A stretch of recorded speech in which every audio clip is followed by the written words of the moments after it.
For today's video ay nais ko pong encourage kayo ninyo pong pakinggan ang salita ng Panginoon. At dito po ay pinag-usapan po natin kung gaano kahalaga sa buhay natin bilang isang mananampalataya ang tayo po ay manalangin sa ating Panginoon. Ito po ay pabor ng Diyos na ipinagkaloob sa bawat isa sa atin. Kaya pakinggan po natin upang sa gayon paraan ay ma-encourage tayo para tayo magtiwala higit sa lahat sa pananalangin. And take notes, sa panalangin po nagwo-work ang ating mga pananampalataya. Pakinggan po natin ang ating pag-share dito po sa Pamilya Mistal.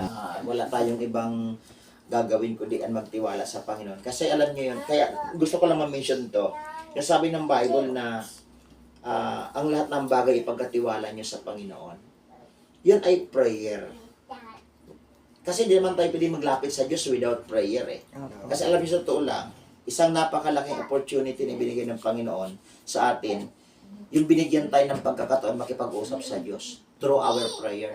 Kasi sa totoo lang, nung panahon ni Moises, sino lang kipag-usap sa Panginoon sa bayan ng Israel? Si Moises lang.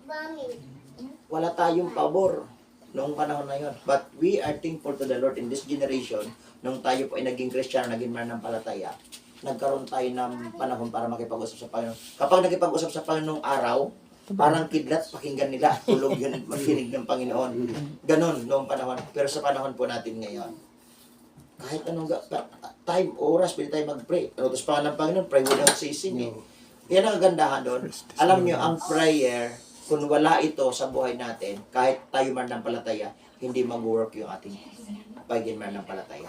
Kasi ang gusto ko lang maunawa natin, ang laki po ng halaga ng ating pananalangin. Bakit? Kasi ang prayer, doon nag-work ang ating pananampalataya. Kung nampalataya tayo na maayos yung buhay natin, pamilya natin, gagawa mangyayari yan kasi that's your prayer eh. Amen. Gagawin ng Panginoon yan. Yung relasyon mo sa Diyos, gagawin ng Panginoon. At tayo buong pamilya, gagawin ng Panginoon yan sa inyo. Kasi nagtiwala kayo sa panalangin. At ang panalangin na salita, galing po yan sa Panginoon. Diyos ang nagbuo ng salitang yan at ibinigay na pabor sa atin. Kaya habang may pagkakataon at pabor sa ibigay sa atin ng Panginoon, bakit natin gawin? Pag-pray sila. Yunat natin ang ating kamay sa kanila. Papagmamahal talaga yun, nagpipray tayo sa ating mga magulang. Kasi hindi natin alam yung patunguhan ng buhay din nila, kung anong sitwasyon nila. So, isa sa pinakamaganda na iparamdam natin ang pagmamahal sa pamagitan po ng panalangin. So, tayo po ay mag-pray. Praise the Lord. Sa oras na ito, Panginoon.